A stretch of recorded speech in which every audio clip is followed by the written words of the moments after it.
आजपासून 28 जानेवारीपर्यंत बीड जिल्हा जमावबंदी लागू. संतोष देशमुख हत्या प्रकरण आणि जरांग यांच्या 25 जानेवारीच्या उपोषणाच्या पार्श्वभूमीवर निर्णय.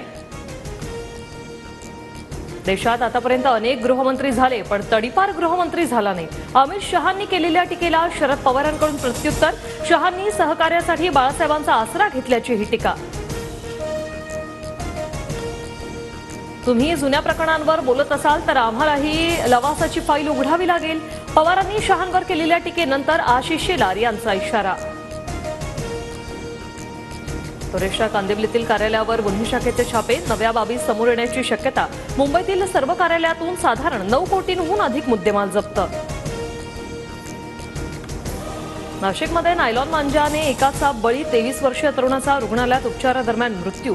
तर नायलॉन मांजामुळे होणारे अपघात रोखण्यासाठी नागपुरातील 14 उड्डाण पूल आज वाहतुकीसाठी बंद.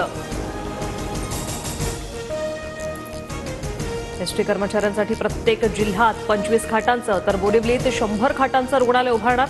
परिवहन मंत्र्यांची घोषणा. कुटुंबियांसाठी आता मोफत उपचारासह 5 लाखांपर्यंत शस्त्रक्रियांचा खर्चही राज्य शासनाकडे.